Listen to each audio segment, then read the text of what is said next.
ವಿಜಯನಗರ, ಜಯನಗರ, ಗಾಂಧಿನಗರ, ವಿವಿಪುರಂ ಇಲ್ಲೆಲ್ಲ seconds bike showroom ಗಳಲ್ಲಿ ಯಾರಾದ್ರೂ ಬೈಕ್ ತಗೊಳ್ತಾ ಇದ್ರೆ, ಅದ್ರಲ್ಲಿ ಈ ವಿಡಿಯೋ ನೋಡಿದ್ಮೇಲೆ ಹೋಗಿ ನೀವು ಅಲ್ಲಿ ಬೈಕ್ ತಗೊಳ್ತಾ ಇದ್ರೆ ದಯವಿಟ್ಟು ಜೊತೆಲಿ ಒಂದು ಟೋಪಿನೂ ಸಹ ನೀವೇ ತಗೊಂಡೋಗ್ಬಿಡಿ. ಓಕೆನಾ? ಯಾಕೆ ಹೇಳ್ತೀನಿ ಅಂದ್ರೆ, ಈ ಸೆಕೆಂಡ್ಸ್ ಶೋರೂಮ್ ಗಳೇನಿದೆಯೋ ತುಂಬಾನೇ ಫ್ರಾಡ್ ಮಾಡ್ತವೆ. Utterly fraud. ನಿಮ್ಗೆ ಕೆಲವ್ರು ಗೊತ್ತಿರ್ಬೋದು ಯಾವ್ಯಾವ ರೀತಿ ಫ್ರಾಡ್ ಮಾಡ್ತಾರೆ. ಫಸ್ಟ್ನೇದು ಸಿಂಪಲ್ ಆಗಿ ಹೇಳ್ತೀನಿ, ಮೀಟರ್ ರೀಡಿಂಗ್ ನ ಚೇಂಜ್ ಮಾಡೋದು ಕಾಮನ್ ಆಗಿ ಮಾಡೇ ಮಾಡ್ತಾರೆ. 100% ಮೀಟರ್ ರೀಡಿಂಗ್ ಚೇಂಜ್ ಆಗಿರುತ್ತೆ. ನೀವು ನೋಡಿರ್ಬೋದು ಯೂಟ್ಯೂಬ್ ಗಳೆಲ್ಲ ನೋಡ್ಕೊಂಡು ಡೋಂಗಿ ಮಾಡ್ತಾ ಇರ್ತಾರೆ. ಯಾವ್ದಾನ ಬೈಕ್ 20 ವರ್ಷದ ಬೈಕ್ ತೋರಿಸೋದು, ಅದು 15,000 ಓಡಿರೋದು ಬೇರೆ, ಅದು 15,000 ಬಿಟ್ಟು ಮುಂದೆ ಹೋಗಲ್ಲ ಅನ್ಸುತ್ತೆ ಅವ್ರ ಪ್ರಕಾರ. ಸೊ ಎರಡನೇ ಪಾಯಿಂಟ್, ನೀವು ಈ ತುಂಬಾ ಜನ ಯಾರಾದ್ರೂ ಸಿ ಬೈಕ್ ಗಳನ್ನ ತಗೊಂಡಿದ್ರೆ, 2 ವರ್ಷ 3 ವರ್ಷ ಹಳೆ ಬೈಕ್ ಗಳನ್ನ ಈ ಸೆಕೆಂಡ್ ಶೋರೂಮ್ ಗಳಲ್ಲಿ ತಗೊಂಡಿದ್ರೆ, ನೀವು ಈ ಪ್ರಾಬ್ಲಮ್ ನ ಫೇಸ್ ಮಾಡಿರ್ತೀರಾ. 1000-2000 ಕಿಲೋಮೀಟರ್ ಓಡೋಷ್ಟ್ರಲ್ಲಿ ಇಂಜಿನ್ ಸೀಸ್ ಆಗುವಂತದ್ದು. ಎಲ್ಲೋ ಕೆಲವ್ರಿಗೆ ಅದೃಷ್ಟ ಚೆನ್ನಾಗಿರೋರು ಮಾತ್ರ ಒಂದ್ 7-8 ಸಾವಿರ ಓಡಿ ಆಮೇಲೆ ಸೀಸ್ ಆಗುತ್ತೆ. ಯಾಕೆ ಈ ರೀತಿ ಆಗಿರುತ್ತೆ? ಒಂದು ಮೀಟರ್ ರೀಡಿಂಗ್ ಚೇಂಜ್ ಮಾಡಿರ್ತಾರೆ. ಅಂದ್ರೆ ಒಂದ್ 60-70 ಸಾವಿರ ಓಡಿರೋ ಗಾಡಿನ ನಿಮ್ಗೊಂದ್ 20,000-30,000 ಒಳಗಡೆ ತೋರಿಸಿ, 30,000 ಚಾನ್ಸ್ ಎಲ್ಲ, 20,000 ಒಳಗಡೆ ತೋರಿಸಿರ್ತಾರೆ. ಸೊ ನೀವು ತಗೊಂಡ್ಮೇಲೆ ಅದು ಸೀಸ್ ಆಗೋ ಚಾನ್ಸಸ್ ಇರುತ್ತೆ. ಇನ್ನೊಂದು, ಆಲ್ರೆಡಿ ಸೀಸ್ ಆಗಿರೋಂತ ಇಂಜಿನ್ ಗಳನ್ನ ಮೇಕ್ ಓವರ್ ಮಾಡಿರ್ತಾರೆ. ಸೊ ಇವ್ರು ಏನ್ ಮಾಡ್ತಾರೆ ಅಂದ್ರೆ, ಚೀಪ್ ಆಗಿ ಅಂದ್ರೆ ಸೀಸ್ ಆಗಿರೋಂಥದ್ದು, ಈ ಕೆಲವು ರಿಚ್ ಏನೋ ಮಕ್ಳಿರ್ತಾರೆ, ರಿಚ್ ಫ್ಯಾಮಿಲಿಯಲ್ಲಿ ಹುಟ್ಟಿರೋಂಥವ್ರು, ಇವ್ರಿಗೆ ಬೈಕ್ ಅಂದ್ರೆ ಲೆಕ್ಕಕ್ಕೆ ಇಲ್ಲ. ಇಂಥ ಹುಡುಗರು ಏನ್ ಮಾಡ್ತಾರೆ, ಚೆನ್ನಾಗಿ ಬೈಕ್ ನ ಉಜ್ಜಾಡೋದಕ್ಕೆ, ವೀಲಿ ಗಿಲಿ ಮಾಡೋದಕ್ಕೆ, ಅಥವಾ ಬೇರೆ ಸ್ಟಂಟ್ ಗಳು ಮಾಡೋದಕ್ಕೆ, ಅಥವಾ ಲಾಂಗ್ ಡ್ರೈವ್ ಗಳು ಅಲ್ಲಿ ಇಲ್ಲಿ ಸುತ್ತಾಡೋದಕ್ಕೆ ಬೈಕ್ ಗಳನ್ನ ತಗೊಳ್ತಾರೆ. ಸೊ ಇದನ್ನ ಏನ್ ಮಾಡ್ತಾರೆ, 1 ವರ್ಷ 2 ವರ್ಷದಲ್ಲಿ ಆ ಗಾಡಿನ 70-80 ಸಾವಿರ ಓಡಿಸಿರ್ತಾರೆ ಗಾಡಿನ. ಆ ಗಾಡಿ ಓಡಿಸಿ ಇನ್ನೇನು ಇಂಜಿನ್ ಸೀಸ್ ಆಗೋ ಮೂವ್ಮೆಂಟ್ ಇರುತ್ತೆ. ಕೆಲವು ಟೈಮ್ ಇಂಜಿನ್ ಸಹ ಸೀಸ್ ಆಗೋಗಿರುತ್ತೆ. ಆ ಸೀಸ್ಡ್ ಇಂಜಿನ್ ಗಾಡಿಗಳನ್ನ ತಂದ್ಬಿಟ್ಟು ಏನ್ ಮಾಡ್ತಾರೆ, ಬಾಡಿ ಚೆನ್ನಾಗೇ ಇರುತ್ತೆ, 2 ವರ್ಷ ಅಷ್ಟೇ ಹಳೆ ಗಾಡಿ ಮಾಡೆಲ್ ಲೆಕ್ಕಕ್ಕೆ ಹೋದ್ರೆ ಮೀಟರ್ ರೀಡಿಂಗ್ ನ ಚೇಂಜ್ ಮಾಡ್ತಾರೆ. ಇಂಜಿನ್ ಸೀಸ್ ಆಗಿದ್ದಾಗ ಅದ್ರೊಳಗಡೆ ಇವಾಗ ಇಂಜಿನ್ ಸೀಸ್ ಆದ್ರೆ ಇಷ್ಟೋ ಐಟಮ್ಗಳು ಹೋಗುತ್ತೆ. ಕೆಲವು ಐಟಮ್ ಮೇನ್ ಆಗಿ ಹೋಗಿರುತ್ತೆ, ಸಿಲಿಂಡರ್ ಆಗಿರ್ಬೋದು ಅಥವಾ ರ್ಯಾಕರ್ ಈ ತರ ಏನೇನೋ ಬೇಜಾನ್ ಐಟಮ್ಸ್ ಬರುತ್ತೆ. ಆ ಎಲ್ಲಾ ಐಟಮ್ಸ್ ರೀಪ್ಲೇಸ್ ಮಾಡ್ಬೇಕು. ಬಟ್ ಇವ್ರು ಏನ್ ಮಾಡ್ತಾರೆ, ಎಲ್ಲಾ ಐಟಮ್ಸ್ ರೀಪ್ಲೇಸ್ ಮಾಡಕ್ ಹೋಗಲ್ಲ. ಯಾವ್ದು ಮೇನ್ ಐಟಮ್ ಹೋಗಿರುತ್ತೋ ಆ ಐಟಮ್ ನ ಮಾತ್ರ ಚೇಂಜ್ ಮಾಡಿ, ಒಂದು ಸ್ಟಾರ್ಟಿಂಗ್ ಗಾಡಿ ಚೆಕ್ ಮಾಡ್ಬೇಕಾದ್ರೆ ಚೆನ್ನಾಗಿರ್ಬೇಕು. ಏನು ಅಂದ್ರೆ, ಎಂತ ಮೆಕ್ಯಾನಿಕ್ಸ್ ನೀವು ಕರ್ಕೊಂಡು ಹೋದ್ರು ಯಾರು ಅದನ್ನ ಕಂಡುಹಿಡಿಯಕ್ಕಾಗಲ್ಲ. ನೀವ್ ಹೇಳ್ಬೋದು, ನಮ್ಮ ಹತ್ರ ಬೇಜಾನ್ ಮೆಕ್ಯಾನಿಕ್ಸ್ ಇದಾರೆ, ನಾವು ಕರ್ಕೊಂಡು ಹೋಗ್ತೀವಿ, ಚೆಕ್ ಮಾಡಿಸ್ತೀವಿ ಅಂತ ಅನ್ಕೊಂಡ್ರೆ ಅದು ನಿಜವಾಗ್ಲೂ ಸುಳ್ಳು. ಏನೇ ಮಾಡಿದ್ರು ಅಲ್ಲಿ ಕಂಡುಹಿಡಿಯಕ್ಕಾಗಲ್ಲ. ಯಾಕಂದ್ರೆ ನೀವು ಮ್ಯಾಕ್ಸಿಮಮ್ ಅಲ್ಲಿ ಹೋದ್ರೆ ನೀವು ಗಾಡಿ ಟ್ರಯಲ್ ಹೋಗ್ತೀರಾ, 1 ಕಿಲೋಮೀಟರ್ 2 ಕಿಲೋಮೀಟರ್ ಮಾತ್ರ ನೋಡ್ತೀರಾ. ಅವ್ರು ಹೇಳ್ತಾರೆ ನಿಮ್ಗೆ ಏನೋ ಒಂದು ಕಾನ್ಫಿಡೆನ್ಸ್ ನ ಕೊಡ್ತಾರೆ. ಸೊ ನೀವು ಗಾಡಿ ತಗೊಂಡು 1 ತಿಂಗಳಾಗ್ಲಿ 6 ತಿಂಗಳಾಗ್ಲಿ ಏನಾದ್ರೂ ಸಮಸ್ಯೆ ಆಗ್ಲಿ ಬನ್ನಿ, ನಾವು ಎಕ್ಸ್ಚೇಂಜ್ ಮಾಡ್ಕೊಡ್ತೀವಿ ಇನ್ನೊಂದು ಮತ್ತೊಂದು ಅಂದ್ಬಿಟ್ಟು. ಸೊ ಅದ್ಯಾವ್ದು ನಂಬಕ್ ಹೋಗ್ಬೇಡಿ. ಸೊ ಈ ತರ ಮೇಕ್ ಓವರ್ ಗಾಡಿಗಳಿರುತ್ತೆ. ಸೊ ನೀವು ತಗೊಂಡ್ರು ನಿಮ್ಗೆ 10,000 ಮ್ಯಾಕ್ಸಿಮಮ್ ನಿಮ್ ಅದೃಷ್ಟ ಚೆನ್ನಾಗಿದ್ರೆ ಓಡ್ಬೋದು, ಅದಾದ್ಮೇಲೆ ಸೀಸ್ ಆಗುತ್ತೆ. ಮತ್ತೆ ಇನ್ನೊಂದು, ಇವ್ರ ಹತ್ರ ತಗೊಳ್ಳೋ ಗಾಡಿಗಳಲ್ಲಿ ಬರೀ ಇಂಜಿನೇ ಪ್ರಾಬ್ಲಮ್ ಬರುತ್ತೆ ಅಂತ ಅಲ್ಲ, ಬೇರೆ ಕೂಲಿಂಗ್ ಸಿಸ್ಟಮ್ ಆಗಿರ್ಬೋದು, ಫ್ಯೂಲ್ ಇಂಜೆಕ್ಟರ್ ಆಗಿರ್ಬೋದು, ಅಥವಾ ಚಾರ್ಸಿಲ್ ಏನಾದ್ರೂ ಸಮಸ್ಯೆ ಇರ್ಬೋದು, gear box, clutch plate, meter, ಏನಾದ್ರೂ ಒಂದು ಸಮಸ್ಯೆ ಇವ್ರ ಹತ್ರ ಬಂದೇ ಬರುತ್ತೆ. ಸೊ ನೆಕ್ಸ್ಟ್ ಇನ್ನೊಂದು ವಿಷಯ ಬಂದ್ರೆ, ಟ್ರಾಫಿಕ್ ಫೈನ್ಗಳು. ಈಗ ಸ್ವಲ್ಪ ಬುದ್ಧಿವಂತರಿದ್ದಾರೆ, ಸ್ವಲ್ಪ ಮೊದ್ಲೇ ಚೆಕ್ ಮಾಡ್ತಾರೆ. ಏನಾದ್ರೂ ಇದ್ರೆ ಟ್ರಾಫಿಕ್ ಫೈನ್ ಮೊದ್ಲೇ ಚೆಕ್ ಮಾಡ್ಕೊಂಡ್ರೆ ಓಕೆ. ಇಲ್ಲ ಆಮೇಲೆ ಬರ್ತೀವಿ ಅಂದ್ರೆ, ಸರ್ ಅದ್ ಮಾಡಿಸ್ಕೊಡ್ತೀವಿ, ಇದ್ ಮಾಡಿಸ್ಕೊಡ್ತೀನಿ ಅಂತ ಹೇಳ್ತಾರೆ. ನೆಕ್ಸ್ಟ್ ಇನ್ನೊಂದು, ಡಾಕ್ಯುಮೆಂಟ್ಸ್ ನ ನೀವು ಪರ್ಫೆಕ್ಟ್ ಆಗಿ ಅವ್ರ ಹತ್ರ ಈಸ್ಕೊಳ್ಳೇಬೇಕು. ಅವ್ರು ಹೇಳ್ತಾರೆ ನಾವೇ ಮಾಡಿಸ್ಕೊಡ್ತೀವಿ, ಇಷ್ಟು ಕೊಟ್ಟೋಗಿ ಅಂತ ಹೇಳ್ತಾರೆ. ಸೊ ಈ ವಿಷಯದಲ್ಲಿ ನೀವು ತುಂಬಾ ಹುಷಾರಾಗಿರ್ಬೇಕು. ಬೆಸ್ಟ್ ಎಕ್ಸಾಂಪಲ್ ಅಂದ್ರೆ, ನನ್ನ ತಮ್ಮನ್ ಫ್ರೆಂಡ್ ಒಬ್ಬ 1 year ಬ್ಯಾಕ್ ಒಂದು KTM ಡ್ಯೂಕ್ 200 ನ ಈ ಸೆಕೆಂಡ್ ಶೋರೂಮ್ ಅಲ್ಲಿ ತಗೊಳ್ತಾನೆ. ವಿಜಯನಗರದಲ್ಲಿ ಅನ್ಸುತ್ತೆ ತಗೊಂಡಿದ್ದು. ಬೈಕ್ 2018 ಮಾಡೆಲ್ ನಾನ್ ABS. ಸೊ 2018 ಅಲ್ಲಿ ಆ ಬೈಕ್ ವ್ಯಾಲ್ಯೂ ಇದ್ದಿದ್ದೆ 1,80,000 ಆನ್ ರೋಡ್ ಪ್ರೈಸ್ ಬ್ಯಾಂಗ್ಳೂರಲ್ಲಿ. ಸೊ ಹಂಗೆ ಮಾಡಿ 1,50,000 ಮಾಡಿದ್ದಾರೆ, ಕಡಿಮೆ ಮಾಡಿದ್ದಾರೆ.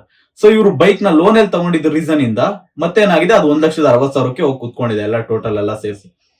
ಸೊ ಏನ್ ಇಶ್ಯೂ ಅಂದ್ರೆ, ಬೈಕ್ ನ ತಂದಾದ್ಮೇಲೆ ಅವರು ಒಂದು ಸ್ಟಾರ್ಟಿಂಗ್ ಇನಿಷಿಯಲಿ ಏನೋ ಸರ್ವಿಸ್ ಗಿರ್ವಿಸ್, ಟೈರು, ಬ್ಯಾಟ್ರಿ ಇಂಥವೆಲ್ಲ ಹೋಗಕ್ ಶುರು ಆಗಿದೆ.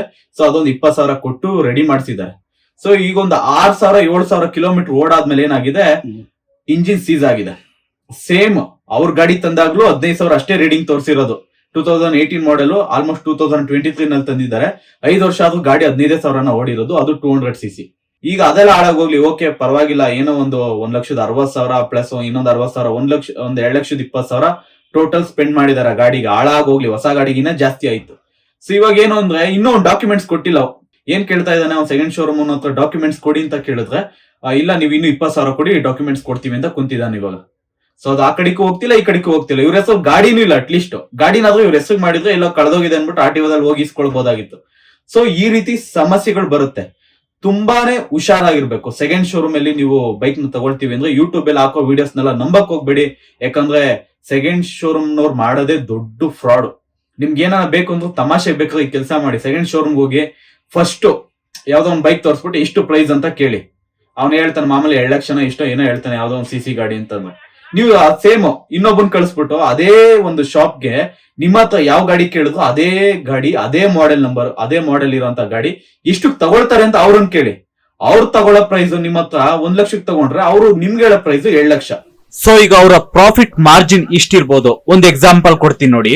ಹೊಸ on road price 2 lakh value ಇರೋಂತ ಬೈಕ್ ನ 2 ವರ್ಷ ಆಗಿದೆ ಅನ್ಕೊಳ್ಳಿ. ಆ ಬೈಕ್ ನ ಅವ್ರು ಕೇಳೋ ರೇಟ್ ಏನ್ ಗೊತ್ತಾ? ಸ್ಟಾರ್ಟಿಂಗ್ ಶುರು ಮಾಡೋದೇ 70,000 ರೂಪಾಯಿ, 80,000. ಇಲ್ಲ ಸರ್ ಇದಕ್ಕೆ ರೇಟ್ ಇಲ್ಲ, ವ್ಯಾಲ್ಯೂ ಇಲ್ಲ, ರೀಸೇಲ್ ವ್ಯಾಲ್ಯೂ ಇಲ್ಲ, ಹಾಗೆ ಹೀಗೆ ಅಂತ ಹೇಳ್ಬಿಡ್ತಾರ ಅವರು.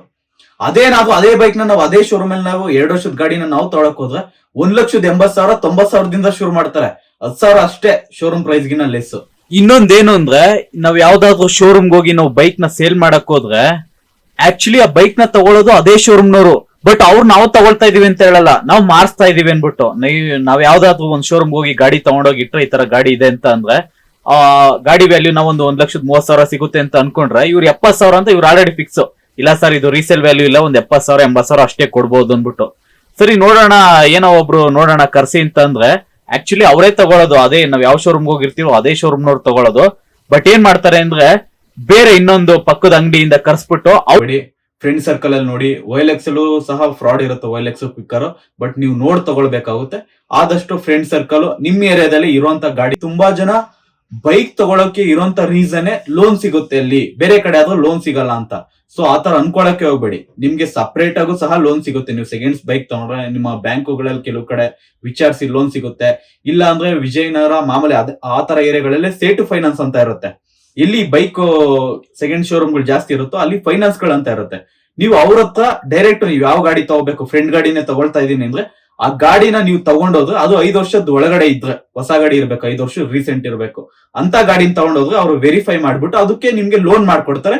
ಮತ್ತೆ ಕಂಪಲ್ಸರಿ ಅದಕ್ಕೆ ಇನ್ಸೂರೆನ್ಸ್ ಇಲ್ಲ ಅಂದ್ರೆ ಅವರೇ ಇನ್ಸೂರೆನ್ಸ್ ಮಾಡಿಸಿ ಮತ್ತೆ ನಿಮ್ ಹೆಸರು ಮಾಡ್ಕೊಡ್ತಾರೆ, ಅದು ಕಂಪಲ್ಸರಿ. ಅವ್ರ ಕಾಂಟ್ಯಾಕ್ಟ್ ಡೀಟೇಲ್ಸ್ ನಾನು ಯಾವ್ದು ಇಲ್ಲಿ ಹಾಕಿಲ್ಲ. ಆಮೇಲೆ ನನ್ನ ಎಕ್ಸ್ಪೀರಿಯನ್ಸ್ ಮತ್ತೆ ನನ್ನ ಫ್ರೆಂಡ್ಸ್ಗೆ ಆಗಿರುವಂತ ಒಂದು ಎಕ್ಸ್ಪೀರಿಯನ್ಸ್. ಸೊ ಈ ರೀತಿನೂ ಸಹ ಒಂದು ಸ್ಕ್ಯಾಮ್ ಇರುತ್ತೆ. ನೆಕ್ಸ್ಟ್ ಟೈಮ್ ಬಿ ಅಲರ್ಟ್ ಆಗಿರಿ. ತಗೊಂಡ್ರೆ ಹೊಸ ಗಾಡಿ ತಗೊಳ್ಳಿ, ಇಲ್ಲ ಫ್ರೆಂಡ್ ಸರ್ಕಲ್ ಅಲ್ಲಿ ತಗೊಳ್ಳಿ. ಮತ್ತೆ ಇನ್ನೊಂದು ವಿಷಯ, ನಾನು ಈ ಸ್ಕ್ಯಾಮ್ ವಿಡಿಯೋ ನೋಡಿ ನಾನು ಇದೇ ರೀತಿ ವಿಡಿಯೋಸ್ ಮಾಡ್ತಾ ಇರ್ತೀನಿ ಅನ್ಬಿಟ್ಟು ದಯವಿಟ್ಟು ನನ್ನ ಚಾನಲ್ ನ ಸಬ್ಸ್ಕ್ರೈಬ್ ಮಾಡ್ಕೊಳಕ್ ಹೋಗ್ಬಿಡಿ. ಆಕ್ಚುಲಿ ನಾವು ಮಾಡೋದು ಕಂಟೆಂಟ್, ಶಾರ್ಟ್ ಫಿಲಮ್ಸ್ ಈ ರೀತಿ.